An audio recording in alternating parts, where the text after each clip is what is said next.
एक इंसान जो कि महंगी गाड़ी में बैठा है, महंगी वॉच पहने है, उसके हाथ में महंगे गैजेट्स हैं, महंगा मोबाइल है, तो आपके हिसाब से क्या वो इंसान गरीब हो सकता है या वो बहुत अमीर ना हो, ऐसा हो सकता है? तो इसका आंसर है यस। कैसे? मैं आशीष दीक्षित एक बार फिर आप सभी का अपने चैनल पे हार्दिक अभिनंदन करता हूं। आज की हमारी बुक है Rich Dad Poor Dad, written by Mister Robert Kiyosaki. तो चलिए चलते हैं इस बुक के सफ़र पर और जानते हैं कैसे। एक रॉबर्ट नाम का लड़का था जिसके कि 2 फादर थे। एक उसका रियल फादर था, एक उसके मित्र माइक का फादर था जिसको वो अपना मुंहबोला फादर मानता था। उसका जो रियल फादर था उसकी क्वालिफ़िकेशन पीएचडी थी और वो एक कॉलेज में प्रोफेसर था, जबकि जो उसका दूसरा फादर था वो सिर्फ 8th पास था, लेकिन उसके पास बहुत बड़ा बिजनेस था। दोनों ही फादर बहुत ही स्मार्ट और हार्ड वर्किंग थे, लेकिन दोनों की सोच एकदम अलग थी। जब रॉबर्ट सिर्फ 9 साल का था, 4th या 5th स्टैंडर्ड में पढ़ रहा था, उसी समय रॉबर्ट ने अपने पिता से पूछा कि पैसे वाला कैसे बना जाता है। तो उसका जो रियल फादर था उसने बोला कि बेटा एग्जैक्ट आंसर तो मुझे भी नहीं पता है, ये आपको आपके दूसरे पिताजी बताएंगे।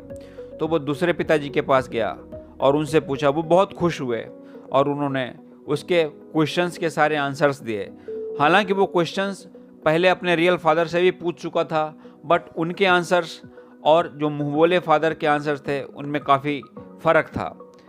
वो कुछ इस तरीके से हैं कि पहला जो पिता रियल फादर है वो बोलता था कि मनी जो है, पैसा सारे फसाद की जड़ है, जबकि जो दूसरा पिता था वो समझाता था कि पैसा न होना ही सारे फसाद की जड़ है। आगे बताते हैं उसके फादर कि बेटा पूरी दुनिया एक रैट रेस के पीछे पड़ी हुई है। तो रॉबर्ट पूछता है रैट रेस क्या है? तब उसके फादर बताते हैं कि दुनिया अपने बच्चों को सिखाती है कि सबसे पहले खूब मन लगा के पढ़ो, फिर नौकरी करो, फिर पैसे कमाओ और पैसे को लाइबिलिटीज पे खर्च कर दो। लाइबिलिटीज वो चीज़ें होती हैं जो कि आपसे आपकी जेब से पैसा निकलवाती रहती हैं। तो रॉबर्ट पूछता है कि उससे फ़ायदा किसका होता है फिर? तब उसके पिताजी बताते हैं कि जो कंपनीज़ के मालिक होते हैं उनका फ़ायदा होता है, जो बैंकें होती हैं उनका फ़ायदा होता है, क्योंकि एक बार जब आप लाइबिलिटी पे पैसा खर्च करते हो तो आपकी ईएमआई शुरू हो जाती है और आप इंटरेस्ट देना शुरू कर देते हो।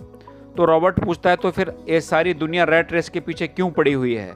तो उसके पिताजी समझाते हैं कि बेटा एक साइकिल है फियर ग्रीड फियर का। सबसे पहले तो एक फियर रहता है, डर रहता है कि अगर हमारी नौकरी ना लगी अच्छा पढ़ने के बावजूद तो क्या होगा। लेकिन अच्छा पढ़ने के बाद जब अच्छी नौकरी लग जाती है तो फिर उसके पास जब थोड़े पैसे आने लगते हैं आदमी के पास, तो वो सोचता है कि हमारे पास महंगी गाड़ी, महंगे जूते, महंगे कपड़े, महंगा बंगलो सब होना चाहिए। और वो सब लेने के बाद जब लायबिलिटी उसकी इतनी बढ़ जाती है कि हर महीने एक उसका फिक्स अमाउंट इतना ज़्यादा बड़ा हो जाता है जो उसे लायबिलिटी के रूप में पे करना रहता है, कि फिर वो डरने लगता है कि अब अगर मैंने नौकरी छोड़ दी तो क्या होगा, तो मैं कहाँ से अपनी लायबिलिटीज पूरे करूँगा। और वो तीनों चीज़ों के एक ट्रैप में फंस जाता है और वहाँ का वहीं रह जाता है। रॉबर्ट के जो रियल फादर थे वो हमेशा उसको सिखाते थे कि बेटा खूब मन लगा के पढ़ाई करो, मेहनत से पढ़ाई करो, ताकि तुम्हें एक बहुत अच्छी कंपनी में नौकरी मिल सके। जबकि उसके जो दूसरे पिता यानी मुंहबोले फादर थे वो सिखाते थे कि बेटा अच्छी तरीके से मेहनत से पढ़ो और अच्छी कंपनी एक बनाओ जिसमें हज़ारों लोगों को आप रोज़गार दे सको। रॉबर्ट के पास एक एडवांटेज था कि उसने अपने दोनों फादर्स को एक साथ ग्रो होते हुए देखा था। उसके बाद उसने अपने दोनों फादर्स के तौर तरीक़ों का विश्लेषण किया और डिसीजन लिया कि वो अपने सेकेंड फादर यानी मुंहबोले फादर को फॉलो करेगा। जब उसने अपने मुंहबोले फादर्स के तौर तरीक़ों को फॉलो किया तो वो एक दिन फ्लोरिडा का सबसे रिचेस्ट मैन यानी सबसे पैसे वाला आदमी बन गया। जबकि उसके जो पहले पिताजी थे वो अभी भी उतने ही पैसे वाले थे जितने कि पहले थे। सबसे खास बात जो रॉबर्ट ने अपने दूसरे पिताजी से सीखी थी वो थी फिनेंशियल लिटरेसी यानी कि पैसे की साक्षरता, जिसमें कि उनके पिताजी ने बताया था कि एसेट और लायबिलिटी में बेसिक डिफरेंस क्या होता है। रॉबर्ट ने इसे बहुत ही सिंपल वर्ड्स में बताया है कि एसेट का मतलब होता है कि जो आपको पैसा कमा के दे, और लायबिलिटी का मतलब जो आपकी जेब से पैसे निकाले। अमीर लोग हमेशा अमीर रहते हैं क्योंकि वो अपने पैसे को हमेशा एसेट्स पे इन्वेस्ट करते हैं, जबकि जो मिडिल क्लास पर्सन हैं वो अपने पैसे को लायबिलिटीज पे खर्च करते हैं और कभी भी अमीर नहीं बन पाते। यहाँ पे वो एक एग्जाम्पल देते हैं कि राहुल और मेहुल दो दोस्त थे जो कि सेम कंपनी में सेम सैलरी पे काम करते थे। राहुल जो था, जब उसकी सैलरी मिलती थी तो वो नए कपड़े, बाइक, नए गैजेट्स हमेशा खरीदता था क्योंकि उसे ऐसा लगता था इससे वो अमीर दिखेगा। जबकि मेहुल जो था, फ़ोन, गैजेट्स वगैरह अगर कोई बहुत ही ज़रूरी होता था तो ही खरीदता था, अदरवाइज वो अपने पैसे स्टॉक, बॉन्ड, रियल एस्टेट और अपने आप पे खर्च करता था, अपनी पर्सनल डेवलपमेंट पे खर्च करता था। 2 साल के बाद मेहुल वो बहुत पैसे वाला हो गया, जबकि राहुल जो था वो जहाँ का तहाँ रह गया और अपनी कम सैलरी को कोसता रह गया। यहाँ पे वो एक और अच्छी चीज़ बताते हैं कि पुअर, मिडिल क्लास और रिच लोग होते हैं, उनका कैश फ्लो का सिस्टम कैसा होता है। जो पुअर आदमी रहते हैं उनका कैश फ्लो कैसा रहता है कि उन्हें पैसा मिलता है और वो खर्च कर देते हैं। जो मिडिल आदमी रहता है उन्हें पैसा मिलता है, वो लायबिलिटीज़ पे खर्च करते हैं और फील करते हैं कि वो अमीर हैं, लेकिन एक्चुअल में वो अमीर होते नहीं हैं। इसमें एक और कॉन्सेप्ट बहुत बड़ा क्लियर हुआ है कि बहुत से लोग ऐसा समझते हैं कि जो उनका खुद का घर है वो उनका एसेट होता है, जबकि इसमें बताया गया है कि जो घर रहता है वो कभी भी आपका एसेट्स नहीं होता है, वो आपकी लायबिलिटी होता है, क्योंकि घर में आप रहते हो वो आपको पैसा कमा के नहीं देता है। हाँ, अगर आपने इन्वेस्टमेंट पर्पस से घर खरीदा हुआ है और वो किराए पे उठा दिया है और वहाँ से आपको पैसा मिल रहा है, तब वो एसेट्स की श्रेणी में आएगा। और उसके बाद जो रिच रहते हैं उनका कैश फ्लो क्या रहता है कि जब उनके पास पैसा आता है वो एसेट्स बनाते हैं, फिर उन एसेट्स से फिर एसेट्स बनाते हैं, फिर जो पैसा आता है उसको वो खर्च करते हैं। इस बात से बिल्कुल फ़र्क नहीं पड़ता कि आप कितना कमा रहे हैं, फ़र्क इस बात से पड़ता है कि आप पैसा कहाँ लगा रहे हैं। अपना जो कंज्यूमर थिंकिंग है उसे छोड़ के अगर आपको इन्वेस्टर थिंकिंग अपनाना आता है तो आपको पैसे वाला बनने से कोई नहीं रोक सकता। अक्सर लोग शिकायत करते हुए देखे जाते हैं कि उनकी पगार, उनकी सैलरी बहुत अच्छी नहीं है, उन्हें इंक्रीमेंट नहीं मिलता है, वो क्या करें।